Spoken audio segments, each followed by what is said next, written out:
Nous avions besoin de garder l'âme de cet établissement, tout en essayant effectivement d'innover. Parce que pour moi, un héritage qui stagne, un héritage qui n'avance pas, va finir par mourir. Une assiette, c'est une identité. Comme tu as dit, plus de goût, c'est une histoire, c'est une mémoire. Bien sûr, ça doit être bon avant tout, hein. Est-ce que, justement pour l'attractivité touristique à Marrakech, la gastronomie, elle a un rôle important? Alors la gastronomie, c'est un véritable levier de soft power. C'est là où le monde se rencontre aussi? Bien sûr. Donc c'est vraiment même un Bien sûr. levier, business, networking, C'est quelque chose sur lequel on travaille déjà ah super. et on a énormément brainstormé dessus. C'est un label marocain de gastronomie qui sera reconnu bien sûr au niveau national, mais Ah aussi au génial. niveau international. Marrakech, moi je l'appelle la ville monde. Marrakech, c'est une ville qui est spéciale. C'est une ville qui, elle est faite, je ne sais pas comment dire ça, mais ceux qui font cette ville, c'est les Marrakchis. Mmh. Moi, je suis Marrakchi, je suis très fière d'être Marrakchi. Et c'est devenu une sorte de hub, une sorte de connexion entre le monde et finalement le Maroc et le reste de l'Afrique.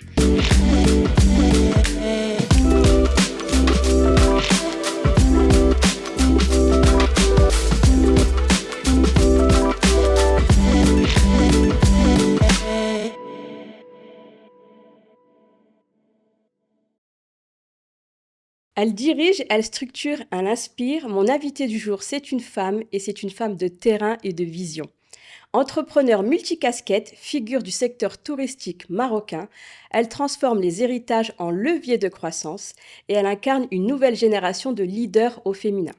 Aujourd'hui, dans Nexus Cash, j'ai le plaisir de recevoir Imen Rmili. On va parler entrepreneuriat, stratégie, leadership et ancrage local. Bienvenue à toi, Imen. Bonjour, merci Majda pour l'invitation. Avec plaisir. Alors, on va débuter le podcast Nexus Cash. Est-ce que tu peux nous raconter les grandes étapes de ton parcours professionnel? Il me semble que tu as débuté par la finance.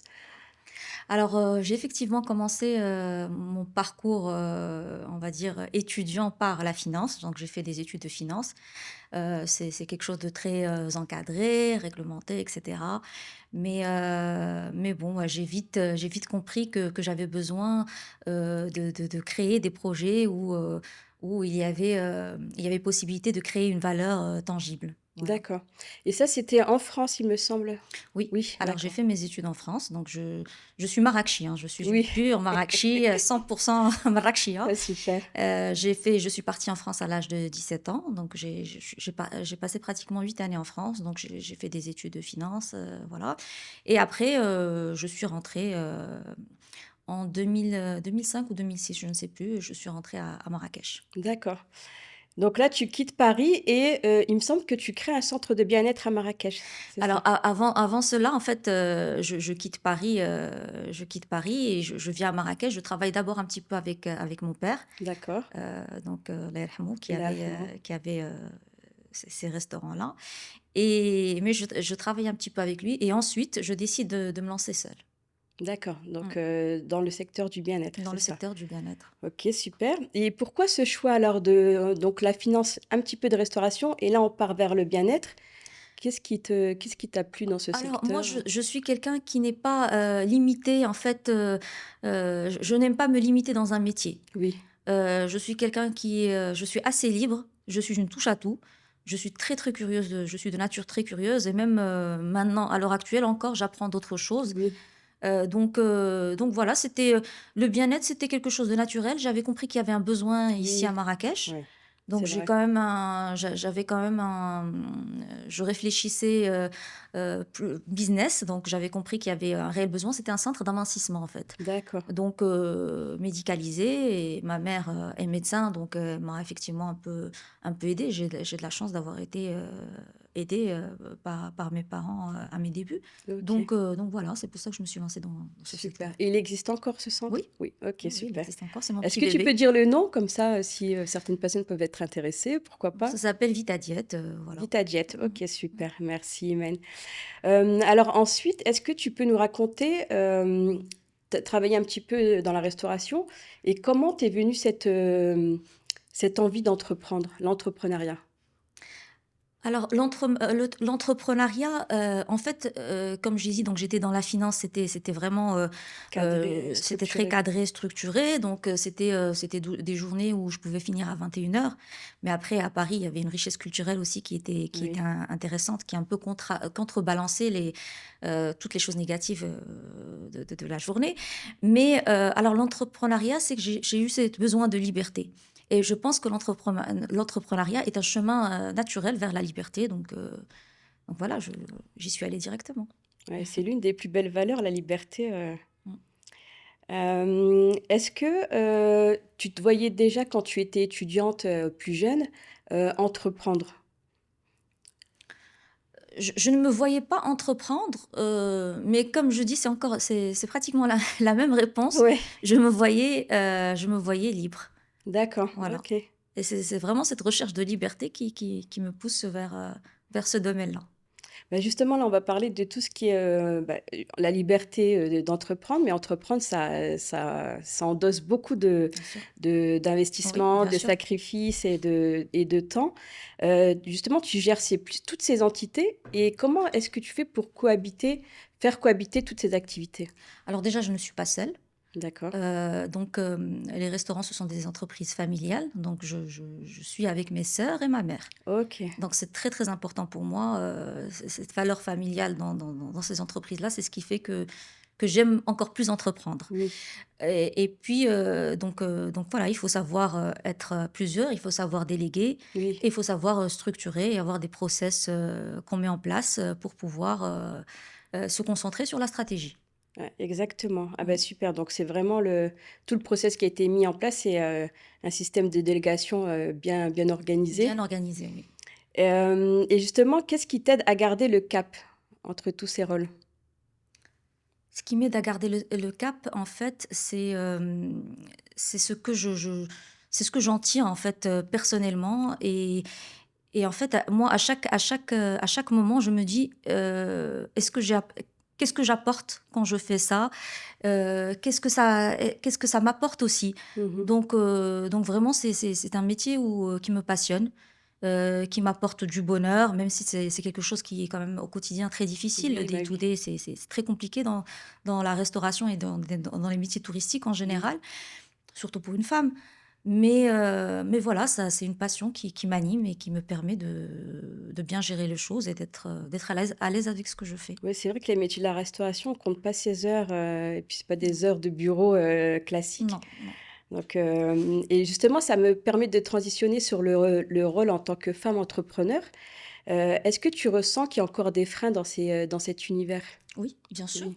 Il y a énormément de freins dans cet univers et dans d'autres. Mais en fait, il faut savoir transformer ces freins en quelque chose de positif.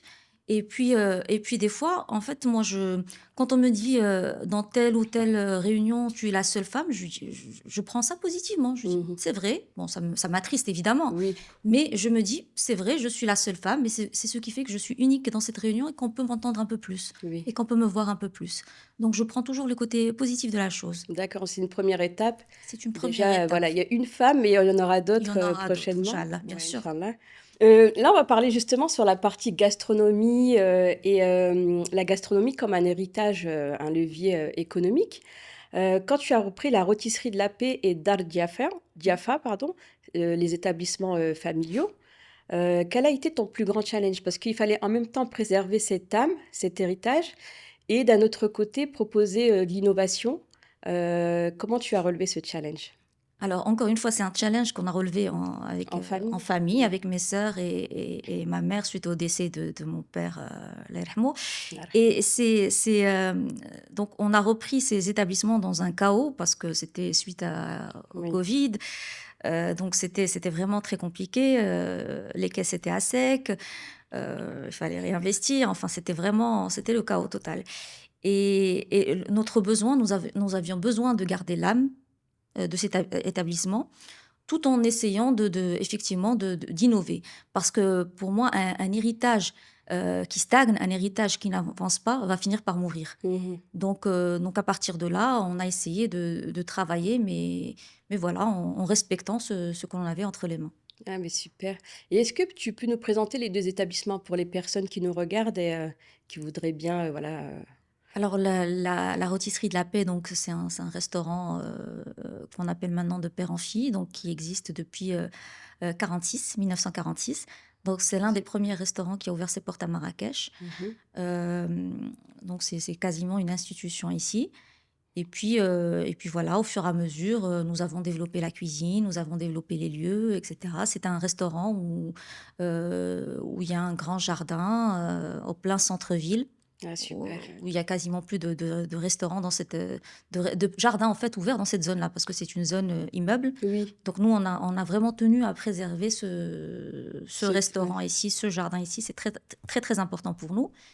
Et pour le Guéliz, je trouve que c'est important d'avoir un petit jardin dans le centre-ville. Mmh. Et Voilà. la spécialité? Alors pour moi, j'appelle ça une cuisine de jardin. Je ne sais pas si ça a un sens, Oui. mais c'est une cuisine qui est assez généreuse. C'est une cuisine, ce n'est pas une cuisine gastronomique, mais c'est une cuisine généreuse et une cuisine où on sent l'identité du lieu, où on sent de l'émotion, où voilà, avec un lieu qui est extraordinaire. Ah, super. Voilà. Et Diafa, c'est en cours d'ouverture. Donc, D'accord. donc c'est un restaurant qui est marocain. On a le rez-de-chaussée, c'est un restaurant purement marocain. Et le rooftop, c'est un restaurant marocain fusion. Donc, c'est en cours d'ouverture aussi. Ah, super. Et ce Voilà. serait situé où? Alors, c'est Rmila, c'est Ruj Bel Khder.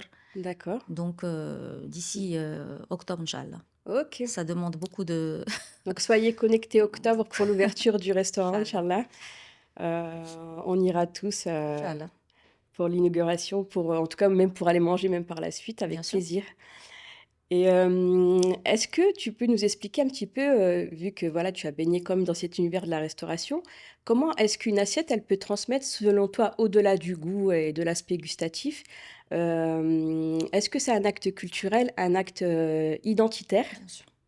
Bien sûr, une assiette, c'est une identité. C'est une identité. C'est des. Comment dire, comme tu as dit, plus de goût, c'est une histoire. C'est une mémoire. Et bien sûr, ça doit être bon avant tout, hein. Voilà. OK. Donc oui, toute une histoire et puis, c'est vrai que la gastronomie marocaine, elle est reconnue au niveau mondial comme l'une des meilleures cuisines. Est-ce que, justement pour l'attractivité touristique à Marrakech, la gastronomie, elle a un rôle important? Bien sûr. Alors, la gastronomie, c'est un véritable levier de soft power. Elle est très importante. Maintenant, il va falloir la structurer. Il va falloir la mettre en avant. Oui. Elle n'est pas encore assez mise en avant. Et pour aussi facilement l'exporter.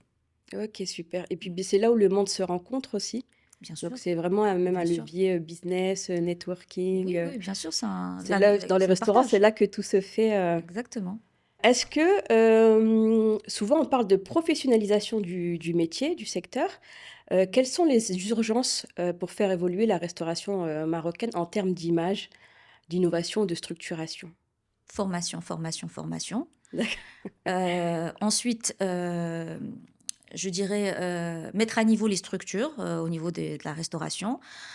Ensuite, monter en gamme de l'expérience client. Oui, Et après, digitalisation, je pense que tout doit se faire en même temps. d'accord. Mais c'est important pour moi, c'est vraiment, Ces 3 pôles, ces 3 voilà, axes, ces 3 axes qui sont, super importants et que l'on a intérêt à développer, très rapidement. et là ça a débuté, tu Bien oui, sûr, oui. oui, oui. OK. Bah, justement, c'est la prochaine question. Si tu devais lancer une initiative nationale pour valoriser notre patrimoine culinaire, accessible, ambitieuse, structurante, ce serait quoi? Quelle, initiative nationale? Alors, c'est quelque chose sur lequel on travaille déjà et Ah super. et on a énormément, brainstormé dessus. C'est un label, marocain de gastronomie qui sera reconnu bien sûr au niveau, national, mais Ah aussi au génial. niveau international. Ouais, super. Voilà. Donc qui serait, voilà, affiché dans les restaurants, Exactement, labellisé, labellisé. gage de Tout qualité, à fait. ah super. Alors là, on va parler de Marrakech comme un terrain d'entrepreneuriat, humain. Mmh. Qu'est-ce qui rend Marrakech si particulière, pour entreprendre selon toi? Alors, Marrakech, moi je l'appelle, la ville-monde. Marrakech, c'est une ville qui est spéciale. C'est une ville, elle est faite, je ne sais pas comment dire ça, mais ceux qui font cette ville, c'est les Marrakchis. Mmh. Moi, je suis Marrakchi, je suis très fière d'être Marrakchi et c'est devenu une sorte de hub, une sorte de connexion entre le monde et finalement le Maroc et le reste de l'Afrique. Donc, il y a des opportunités, mais il faut bien sûr, il faut savoir les saisir Oui, et il faut comprendre la ville, il faut comprendre comment se passent les choses ici pour pouvoir saisir ces opportunités-là. d'accord. Oui, justement, tu parlais de la ville et des Mrakchi qui font la ville, cette énergie, spécifique. Hem, est-ce que, à ton avis, au sein de Marrakech, il y a des secteurs qui sont, un petit peu plus prometteurs? De la ville ou de la région, Oui, oui, alors la région, effectivement, il y a énormément de choses à faire. Il y a le tourisme expérimental, il y a énormément de choses à faire. Il y a encore la gastronomie, la culture, et dans le digital, l'économie verte. Oui, Donc, il y a énormément de choses à faire encore de à mettre, Marrakech. en place, oui, Oui, oui. bien sûr. Oui, donc on n'est pas saturé au tourisme et Pas du tout. Alors, on n'est pas du tout en surtourisme, nous oui, ne sommes pas du tout saturés. oui, Il y a quelques problèmes d'infrastructure, mais oui. c'est tout à fait normal. Mmh. C'est partout dans le monde. Quand une ville se développe, on passe par une période où on a des infrastructures qui se développent Oui, et forcément, ça met à mal un petit peu la circulation au niveau de la ville pendant quelque temps. Mais ce n'est pas oui. bien grave, on sait que l'après va être positif, donc il y a aucun souci par rapport à ça. Ah bah, super. Donc là, c'est vrai qu'on est en plein développement avec des On est travaux en un peu plein, partout. il y a des travaux, mais Oui, mais c'est l'étape d'après positif. sera magnifique, Exactement. ouais. Mmh. Bah, merci Imen pour ton éclairage sur cette partie, de cette magnifique ville de Marrakech, dont on est fier, hein. Hem, justement, si, une personne souhaite investir à Marrakech, quels conseils lui donnerais-tu? Alors, elle doit d'abord, s'ancrer localement. Donc, elle doit s'ancrer, elle doit s'entourer des bonnes personnes.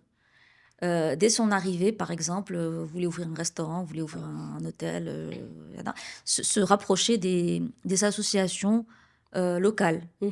qui sont reconnues par les autorités, qui sont reconnues, voilà.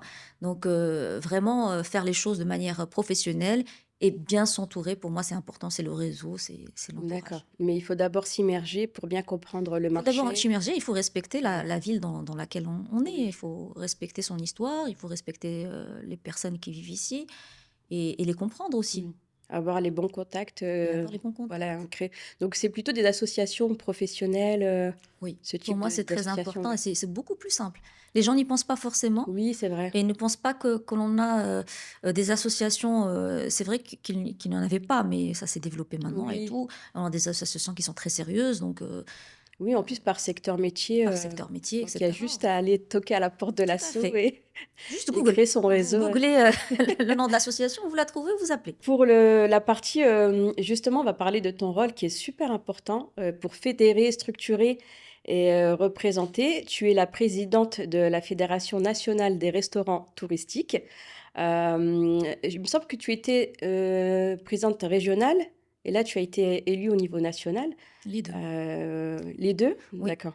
Est-ce que tu peux nous expliquer un petit peu quelles sont tes missions? Alors, en fait, je suis présidente de l'association, régionale de Marrakech D'accord, et la fédération, c'est l'ensemble des associations, de toutes les villes du Maroc. d'accord. Donc, je suis présidente de la fédération également pour représenter les autres associations. Ah super. Mais je représente, aussi, les restaurateurs de ma ville, et on a commencé par ça.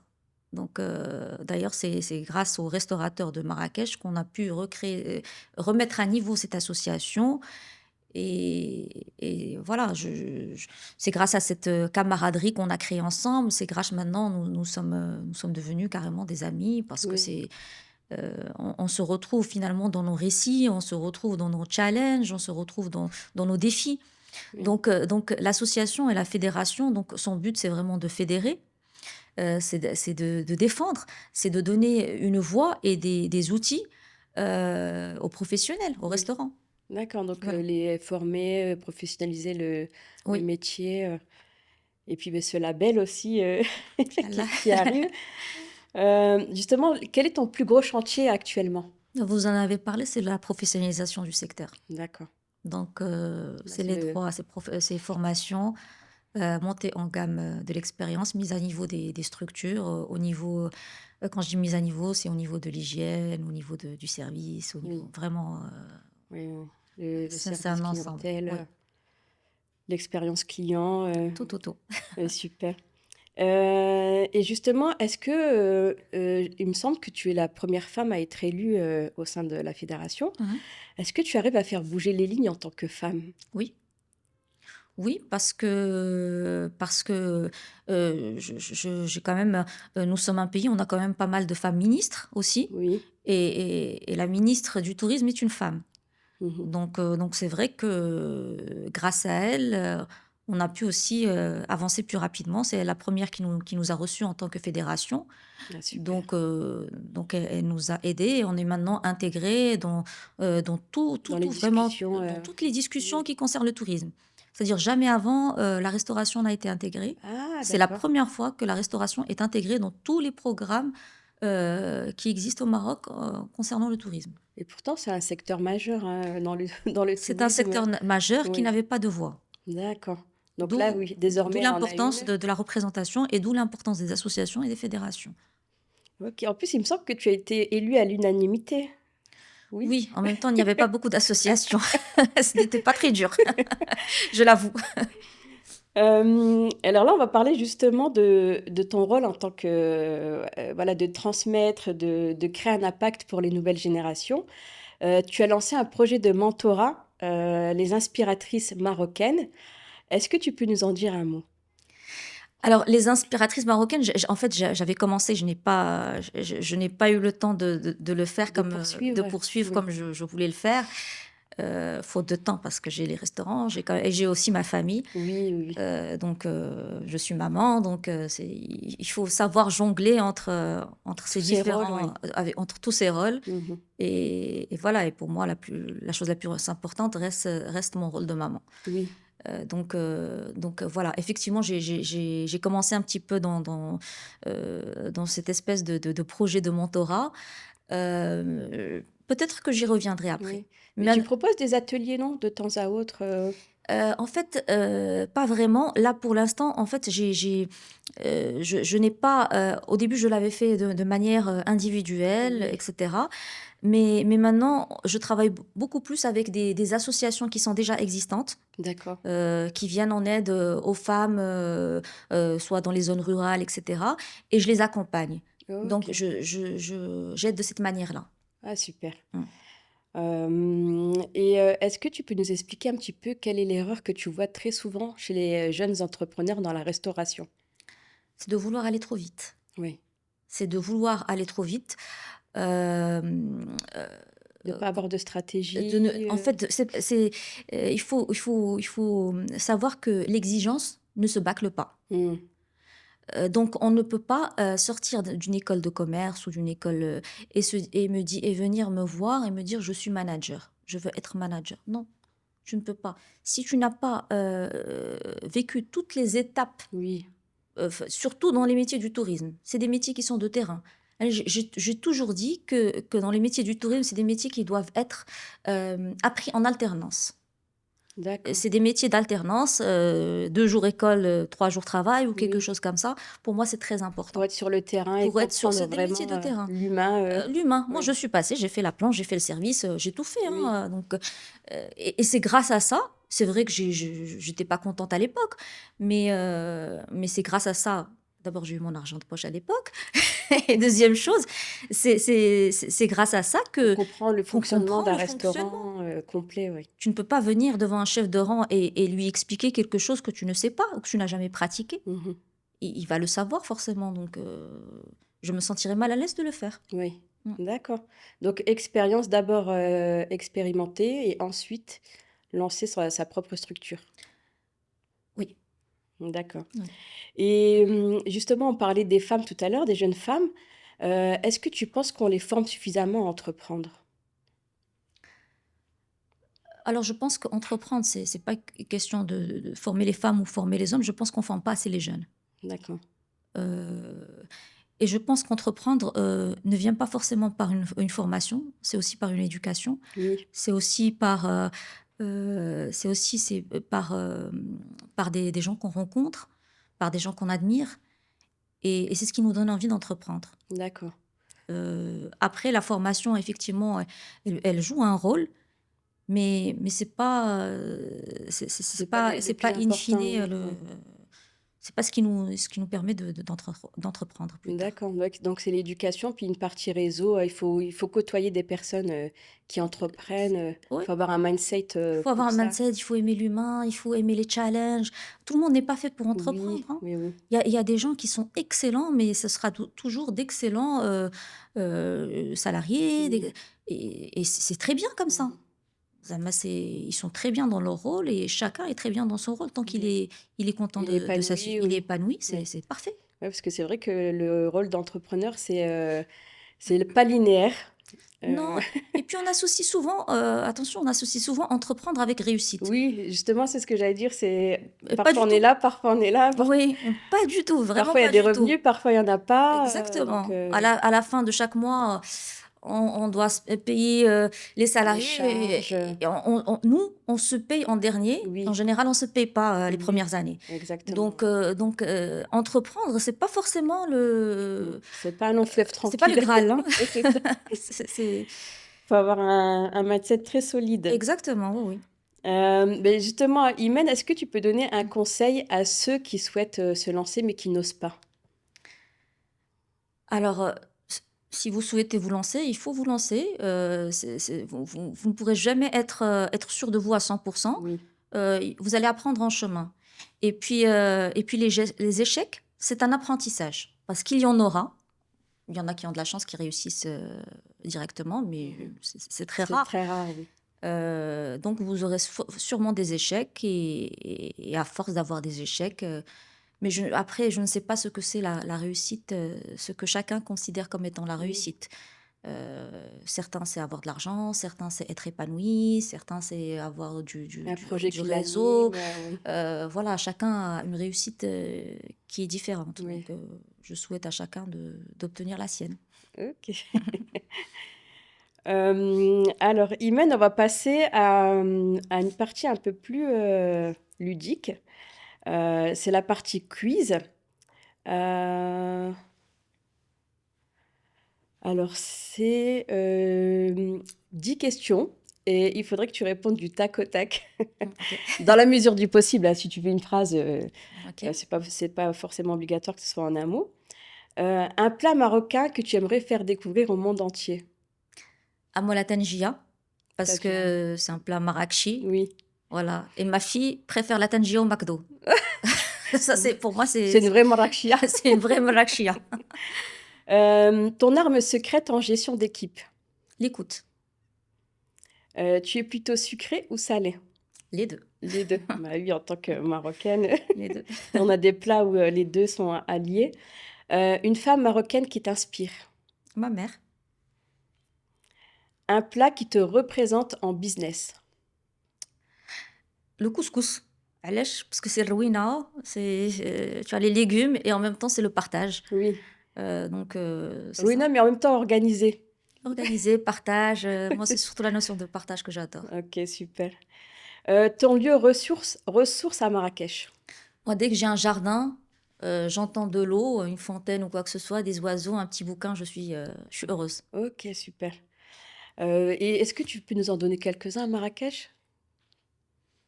Bah, il y a ton restaurant, Oui, et chez que moi, tu gardes et chez toi. je me Mais sens bon, on va pas tous venir chez toi. non, non, j'aime bien des endroits un peu dans les environs de Marrakech. Non, Oui, je n'ai pas de lieu en tête à vous donner, oui, mais espace vert, oui, voilà, j'aime bien m'éloigner un petit peu de la ville. paisible, Oui. super. Ce que tu refuses de sacrifier même pour réussir? Mon honnêteté, Une qualité essentielle chez un partenaire business? la loyauté, Un détail qui fait toute la différence en restauration? l'accueil, Ton péché mignon culinaire? J'aime tout. Je suis gourmande. Tu manges de Je tout, suis oui. gourmande, j'adore. Tu peux pas en sélectionner un, tout Un, est bon? j'aime bien les ma petite madeleine de Proust, un peu, c'est les vieux bonbons, marocains, que j'adore. Voilà. D'accord. Les nougats, les petits bonbons à la rhubarbe, tous les trucs de notre enfance Ah oui, que j'aime, voilà. OK, super. Bah, merci beaucoup Iman. Est-ce que tu peux nous, pour conclure le podcast, Mmh. nous indiquer quel message tu souhaiterais laisser à nos auditeurs, spectateurs? Alors, il faut croire en ses capacités, d'agir localement, pour avoir un impact, plus global. Donc voilà. Super, merci beaucoup. Bah, Iman, je te remercie beaucoup pour cet Merci. échange, Merci très à toi. riche, concret et inspirant. Tu inspires, tu agis et tu transmets et c'est magnifique et puis en plus moi je suis fière d'accueillir une femme qui entreprend, à Marrakech. Donc, Marrakech a de la chance d'avoir un profil comme le tien Oh, c'est gentil. et puis, bah, je mettrai les informations, concernant, bah, ton restaurant ou, voilà si tu as des actualités à promouvoir, je les mettrai sous la vidéo. Donc, n'hésitez pas à vous abonner, à liker, à commenter, à partager cette vidéo, ce podcast de Nexus Cash et je vous donne rendez-vous pour le prochain épisode. Merci Merci. Imen. Merci.